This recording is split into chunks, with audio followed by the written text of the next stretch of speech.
primary electorate are looking for something really different from what they ran in 2016. And that would be Hillary Clinton, who was sort of a plodding candidate, not particularly charismatic, lots of experience. Well, that didn't work. The Democrats lost. So you go with something different. That doesn't sound like Joe Biden. The Democratic candidates, many of them, more than a dozen of them, were in California addressing the California Democratic Party. Joe Biden was not there, and some of his competitors, like Elizabeth Warren, for instance, took the opportunity to take some swipes in his direction. Listen to this. Some Democrats in Washington believe the only changes we can get are tweaks and nudges. If they dream at all, they dream small. Some say if we all just calm down, the Republicans will come to their senses. But our country is in a time of crisis. The time for small ideas is over. It was death by 1,000 cuts for Joe Biden at that California Democratic convention, John. True, but, Biden has been avoiding a lot of appearances. He's had a very light schedule, and the California Democratic Party is particularly ferocious when it comes to going after candidates. John Hickenlooper, the respected former governor of Colorado, was booed and jeered relentlessly when all he got up and said was, if we are a socialist party, we're probably going to hand the White House over to Donald Trump again. We have that moment on tape, actually. I want to play that for our viewers who might have missed it. Listen. We must tackle the kitchen table challenges facing Americans. But let me be clear.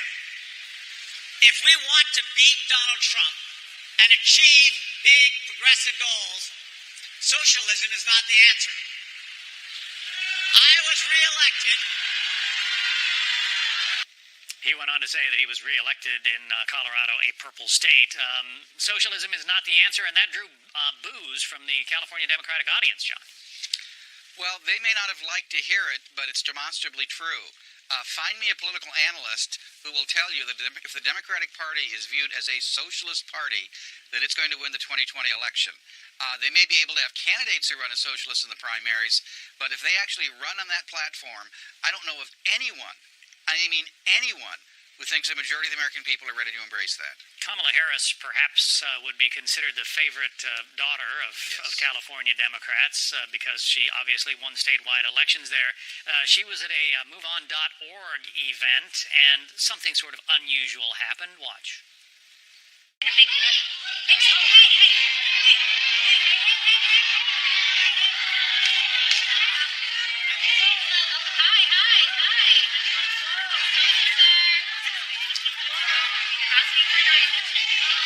Guy grabbed the mic and wanted to talk about animal rights, that kind of thing.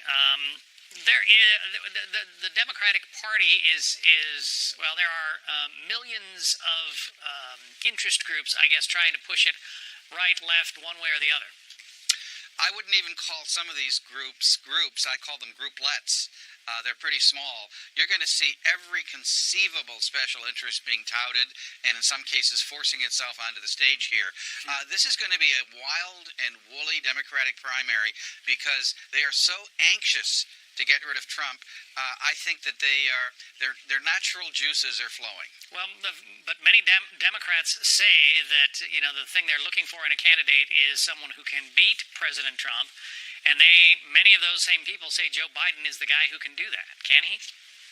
I think that Joe Biden, by all conventional standards, can win the states that Donald Trump won in 2016 that made the difference, like Pennsylvania, Wisconsin, and Michigan. He has that kind of blue-collar sensibility. However, if Joe Biden is old and appears old on television, if he appears tired, if he appears like a candidate from a previous decade or last generation's Democratic Party, that may not mean much. Donald Trump, I think, is happy to take on anyone, and he knows the strategy against Joe Biden is simply say, look, you think that's the future? That is the past. Yeah. Notable that Barack Obama has not endorsed his former vice president. John Fund. John, thank you.